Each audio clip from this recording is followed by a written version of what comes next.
भाई और बहनों, मातृशक्ति को नमन। चैनल 24+ न्यूज के खास मनमोहक, चित्त को हरने वाला, चित्त को लुभाने वाला, चित्त को प्रसन्न करने वाला, रोम रोम के आनंद पैदा करने वाला और हमारी सभी समस्याओं का समाधान देने वाला, वैश्वीकरण की बात करने वाला, व्यक्तिगत बात करने वाला, व्यष्टि और समष्टि की बात करने वाला पुनरुत्थान कार्यक्रम में आप सभी का हार्दिक स्वागत है, अभिनंदन है, सत्कार है। पुनरुत्थान कार्यक्रम में प्रतिदिन नए नए विषयों के साथ हम प्रवेश होते हैं। हर विषय में सागर की गहराई होती है, पर्वत की ऊंचाई होती है, यानी हर विषय शोध परख होता है। हर विषय को मल्टी डायरेक्शनल रूप के अंदर परखा जाता है, उसकी उपयोगिता को देखा जाता है। तो उसी क्रम में हम एक आज बहुत ही सुंदर विषय लेकर के आपके सामने प्रस्तुत हो रहे हैं। आज का विषय है आस्था एक महाशक्ति।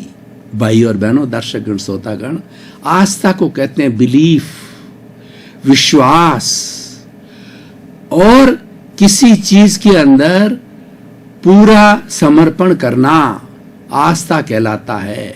और आस्था से ही चमत्कार होते हैं।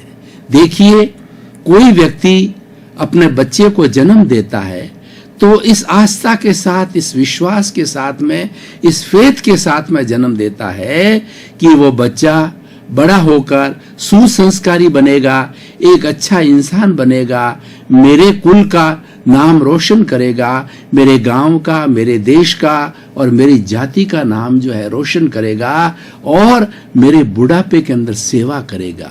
इस विश्वास के साथ के अंदर पूरा जीवन वह जो है बिता देता उस बच्चे को पैरों पर खड़ा होने के लिए। मंदिरों हम जाते हैं तो सामने भगवान की मूर्ति होती है, प्राण प्रतिष्ठा की हुई मूर्ति होती है, वो हमारी आस्था का केंद्र होती है। कहने को तो वह मूर्ति एक पत्थर है जो कि घड़ करके भगवान का रूप दिया गया, लेकिन हम उस प्राण प्रतिष्ठा में, उस मूर्ति में अपनी आस्था को भरते हैं। आस्था फलवान होती है। एक बच्चा पढ़ाई करता है और मैट्रिक की परीक्षा देता है, बीए की परीक्षा देता है, एमए की परीक्षा देता है, तो वो इस विश्वास के साथ देता है कि मैं अच्छे अंकों से पास होऊंगा, मैं मेरिट लाऊंगा और मेरा भविष्य अच्छा बनेगा। जो कुछ आज दुनिया में काम हो रहा है सब आस्था के आधार पर हो रहा है, इसीलिए आस्था को महाशक्ति कहा जाता है। मैं यहाँ पर जैन धर्म को कोट करना चाहूंगा कि जैन धर्म के अंदर ट्रिपल ज्वेल्स कहा गया है, राइट फेथ, राइट नॉलेज और राइट कंडक्ट। यहां पर राइट फेथ पहले लिया गया है। राइट फेथ का मतलब होता है सम्यक दर्शन, सही रास्ता पकड़ना, right vision, right attitude, right direction और राइट बिलीफ। रॉन्ग बिलीफ को छोड़ करके राइट बिलीफ को लेना जो है, यानी अज्ञानता को छोड़ करके सबसे पहले ज्ञान को प्राप्त करो, विश्वास को प्राप्त करो। क्या विश्वास प्राप्त करना है कि मैं शुद्ध आत्मा हूं और इस शुद्ध आत्मा को मुक्त करना है और इसी आत्मा के पीछे मेरा अस्तित्व है। ये आत्मा है तो मैं हूं और आत्मा नहीं है तो राम नाम सत्य है। और ये आत्मा बद्ध आत्मा है जो कि 84 लाख जीवा योनि के अंदर घूमती रहती है, कष्ट को प्राप्त करती है, मिजरीज प्राप्त करती है, सौरोज प्राप्त करती है और घूमती रहती है। अपने कर्मों के वशीभूष होकर के इसको स्वतंत्र कराना है, इसको इमांसिपेशन, साल्वेशन और मोक्षगामी बनाना, ये विश्वास है। तो उस विश्वास के अंदर एक संत जो है वो पूरा जीवन बिता देता है, उसकी साधना करता है और वो साधुचर्या का पालन करता है, आचार संहिता का पालन करता है, आचार नीति की प्राप्त करता है। देखिए, हम चुनाव के अंदर एमएलए को चुनते, अभी चुनाव का माहौल है, एमएलए को चुनते हैं, एमपीज को चुनते हैं, सरपंच को चुनते हैं और उसके बाद के अंदर प्रधानमंत्री को चुनते हैं, राष्ट्रपति को चुनते हैं। तो उसके पीछे हमारा क्या विश्वास है? हमारा विश्वास ये है कि ये लोक कल्याण करेगा, हमारे लिए विकास का कार्य करेगा, हमारे क्षेत्र का विकास करेगा, हमारे क्षेत्र की जो समस्याएं हैं उसका समाधान करेगा। इस विश्वास के साथ में हम उसे वोट देते हैं, उसको चुनते हैं, उसको अपना प्रतिनिधि बनाते हैं। भाई और बहनों, दर्शकगण, श्रोतागण, अगर विश्वास नहीं है तो कुछ भी नहीं है। विश्वास जैसे शरीर में श्वास चलता है, उसी तरह हमारे विचारों के अंदर श्वास चलता है। एक पति और पत्नी होते हैं जो कि ब्याह करके लाते हैं, दूसरे घर की बेटी होती है और ये दूसरे घर का बेटा होता है, वो अपरिचित होते हैं, लेकिन वो विवाह बंधन में इस विश्वास के साथ जुड़ते हैं और वो 7 फेरे 7 प्रतिज्ञाएं लेते हैं कि हम 7 जन्म तक एक साथ रहेंगे और एक दूसरे का हम भला करेंगे और एक दूसरे का सम्मान करेंगे। ऐसी हमारी जो विवाह की प्रथा है, विवाह की परंपरा है। भाई और बहनों, विश्वास को हम दोनों रूप में ले सकते हैं और इसीलिए जो विश्वास है वह एक महाशक्ति है, श्रद्धा एक महाशक्ति है। हमारा भारत, एक विद्वान, एक विदेशी व्यक्ति भारतवर्ष में आया और भारतवर्ष के उन्होंने जगह जगह पर, गांव-गांव में, गली गली में मंदिरों को देखा तो उसने ये निष्कर्ष निकाला, उसने ये कमेंट किया कि भारत भगवान भरोसे चलता है। सही कमेंट किया है, क्योंकि हमारा भगवान में विश्वास है। हमारे ऋषि मुनियों ने प्रारंभ से ही हमारे इस लौकिक जगत के साथ में पारलौकिक जगत को जोड़ दिया। केवल एक जगत जो कि पाश्चात्य संस्कृति के अंदर लौकिक जगत की बात की जाती है, वेस्टर्न सिविलाइजेशन के अंदर, कि ईट, ड्रिंक एंड बी मैरी, और इंद्रियों के विषय पर जो है वो ज्यादा फोकस करते हैं, उसी की बात करते हैं, नए नए एक्सपेरिमेंट करते हैं, पदार्थ के साथ में काम करते हैं, इन्वेंशन करते हैं और इस चराचर जगत को जो है अच्छा कैसे बनाया जाए उसके लिए कार्य करते हैं। लेकिन हमारे ऋषि मुनियों ने विश्वास को 2 भागों के अंदर जोड़ा, श्रद्धा को 2 भागों में जोड़ा कि मात्र लौकिक जगत में विश्वास करने से कुछ नहीं होगा, वो भी जरूरी है, लेकिन पारलौकिक जगत में भी विश्वास होना चाहिए। वो विश्वास उन्होंने कैसा पैदा किया कि मैं शुद्ध आत्मा हूं, पुण्य और पाप है, पुनर्जन्म है, अच्छे बुरे का परिणाम मिलता है, अच्छा कार्य करोगे तो जो इस्लाम कहता है कि तुम्हें जन्नत मिलेगी, बुरा काम करोगे तो जन्नत मिलेगी। ये सारा विश्वास है, ये सारी श्रद्धा है, ये सारा फेथ है। तो भाई और बहनों, दर्शकगण, श्रोतागण, बहुत ही सुंदर विषय है। इस विषय को मैं आज के परिप्रेक्ष्य के अंदर जोड़ना चाहता हूं कि व्यक्ति के अंदर अगर आशा का संचार करना है तो उसको श्रद्धा जगानी चाहिए, उसको अपने माता पिता में श्रद्धा जगानी चाहिए और अपने गुरु में श्रद्धा जगानी चाहिए, अपने भगवान में श्रद्धा जगानी चाहिए और धर्म में श्रद्धा जगानी चाहिए। अगर ये श्रद्धा है तो फल अवश्य ही मिलता है। इसलिए आत्मविश्वास सबसे बड़ी शक्ति को क्या माना गया है कि आत्मविश्वास, उसके लिए कहा गया है कि God help those who help themselves. ईश्वर उसकी मदद करता है जो व्यक्ति स्वयं की मदद करता है, स्वयं में विश्वास करता है। अगर व्यक्ति को स्वयं में विश्वास नहीं है तो वो क्या तरक्की करेगा। एक उदाहरण के तौर पर आपको बताना चाहता हूं कि एक साधक व्यक्ति था, उसने तेले की तपस्या की। तेले का अर्थ होता है 3 दिन का उपवास किया और वो उपवास जब करता था उसका एक साथी देव था, देव वो हाजिर हो जाता। 3 दिन के उपवास के पास में देव हाजिर हुआ और उसने कहा कि हे देवानुप्रिय, मुझे आप जो है वो एक महान व्यक्ति बना दो, मैं एक महान कार्य करना चाहता हूं, इसीलिए आपका आह्वान किया। तो देव ने प्रश्न किया कि क्या आपकी पत्नी आपके साथ है? तो उसने जवाब दिया कि पत्नी का तो मेरे पर विश्वास नहीं है, और आपका पुत्र आपके साथ है कि पुत्र भी मुझे सहयोग नहीं करता। आपके अदर परिवार के मेंबर, भाई है, माता पिता है या जो भी सदस्य है, वो आपका सहयोग करते हैं, आप में विश्वास करते हैं कि नहीं करते हैं, कि वो तो नहीं करते हैं। तो और जिनके साथ तुम काम करते हो वो तुम्हारे में विश्वास, तुम्हारे में श्रद्धा और तुम्हारे में सहयोग करते हैं नहीं करते हैं, कि वो तो नहीं करते हैं।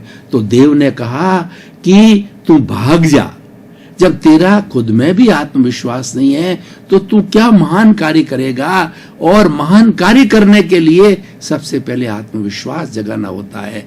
भाई और बहनों, दर्शकगण, श्रोतागण, मैं आपको बताना चाहता हूं कि 1961 के ऊपर और 1970 के अंदर हमारे पर 2 बड़े हमले हुए। पाकिस्तान का प्राणघाती हमला हुआ और चीन का हमारे साथ धोखा होकर के प्राणघाती हमला हुआ। इन दोनों हमलों के ऊपर बम गिराए गए।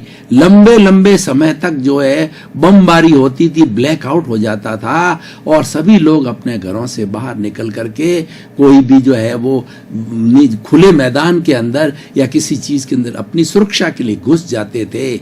लेकिन उस समय में क्या हुआ कि जितनी बमबारी की उसको हमारे एंटी एयरक्राफ्ट गन ने फेल कर दिया, क्योंकि उन लोगों के अंदर, पाकिस्तानी सिपाहियों में या चीन के सिपाहियों के अंदर जो है आत्मविश्वास नहीं था। हमारे सैनिकों के अंदर एंटी क्राफ्ट एयर गन्स चलाते थे, उनके अंदर आत्मविश्वास भरा हुआ था। हमारी सेना में आत्मविश्वास है, तो उसी आत्मविश्वास के जरिए जो है हम युद्ध के अंदर विजय हुए हैं। और जहां कहीं भी देखिए भारतीय लोगों ने परचम फहराया है, उसका कारण क्या है कि आत्मविश्वास है। वह क्या है?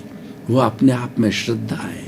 इसलिए भाई और बहनों, दर्शकगण, श्रोतागण, आज की परिप्रेक्ष्य में जोड़ना चाहता हूं कि अगर निराशा का जीवन जो छोड़ना चाहते हो और आशा का संचार करना चाहते हो तो सबसे पहले अपनी आस्था को जगाओ, अपने स्वयं में आस्था जगाओ, अपने परमपिता परमेश्वर में आस्था जगाओ, देवगुरु धर्म में आस्था जगाओ और अपने माता पिता में आस्था जगाओ और अपने परिवार के, अपनी पत्नी पुत्रों में आस्था जगाओ कि ये मेरा समय आने पर सहयोग करेंगे। और आस्था होती है तो अवश्य ही सहयोग होता है। जब हम किसी चीज के ऊपर आस्था करते हैं तो हमारी सारी शक्ति उस स्थान के ऊपर आकर के केंद्रित हो जाती है और वह अपना प्रभाव दिखाती है। मैं आपको एक उदाहरण देना चाहता हूं कि हम ध्यान करते हैं, जो मेडिटेशन हमारी भारतीय साधना पद्धति में लिया गया वह क्या है?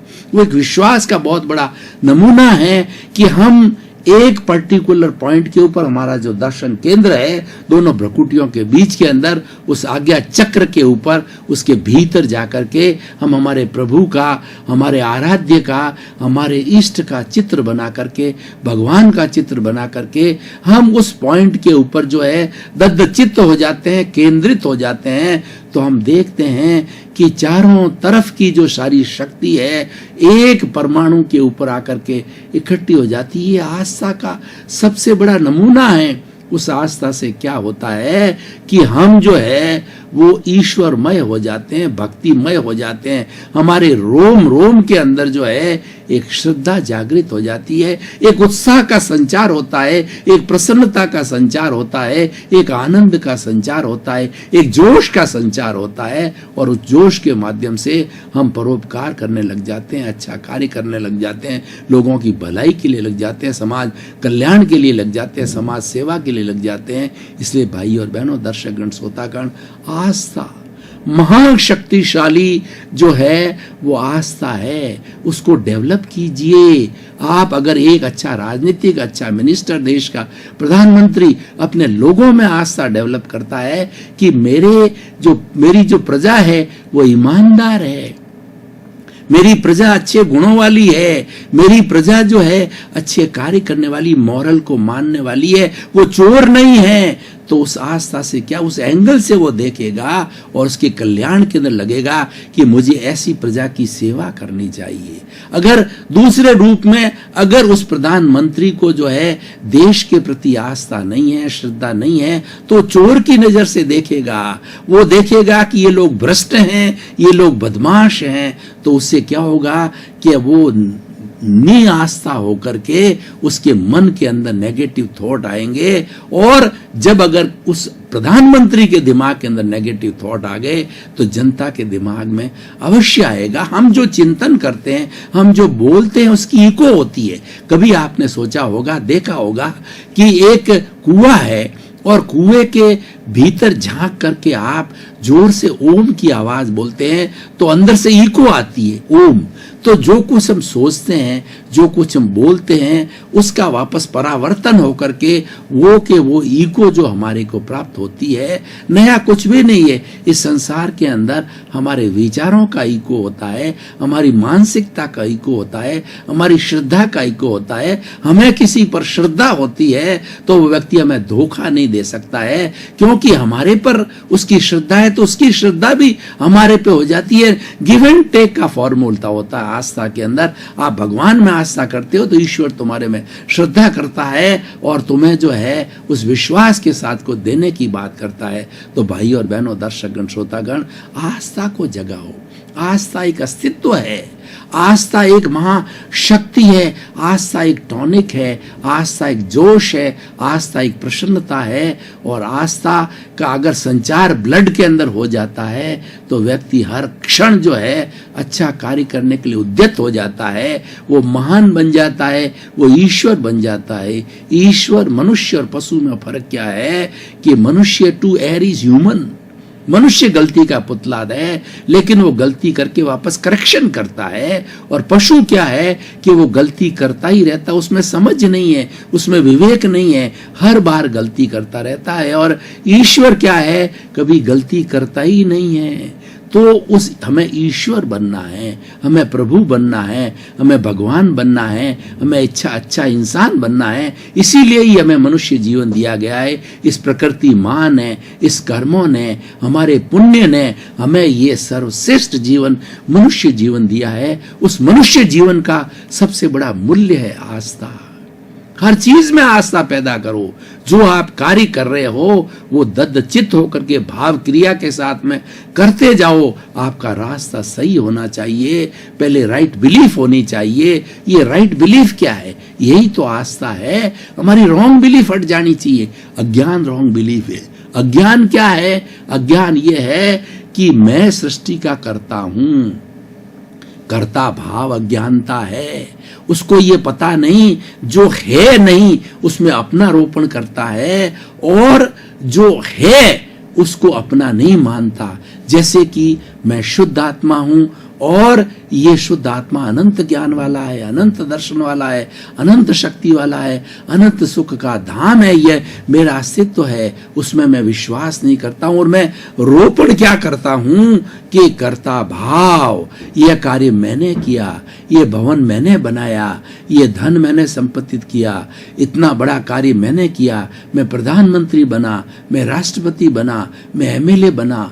अरे भाई, इतना सारे संजोग मिलकर के आपको एमएलए बनाते हैं, राष्ट्रपति बनाते हैं, आपको इंसान बनाते हैं। उसमें से तुम एक संजोग हो और तुम सारा अपने खाते के अंदर कह रहे हो कि मैं वो कर्ता भाव पैदा कर रहे हो। तो कर्ता भाव को छोड़िए, कर्ता तो एक व्यवस्थित शक्ति, एक ऊपर की शक्ति है जो सारे संजोग मिलाती है और वही कार्य करता है। तुम तो ज्ञाता दृष्टा हो, जो कुछ हो रहा है उसको देखते रहो, जानते रहो। ये सबसे बड़ी आस्था है। और ये अगर आस्था हमने पैदा कर दी तो हमारे जीवन का कल्याण हो सकता है, हमारे जीवन को एक नई मंजिल मिल सकती है और हम सिद्ध बुद्ध मुक्त होने की अवस्था तक पहुंच जाते हैं।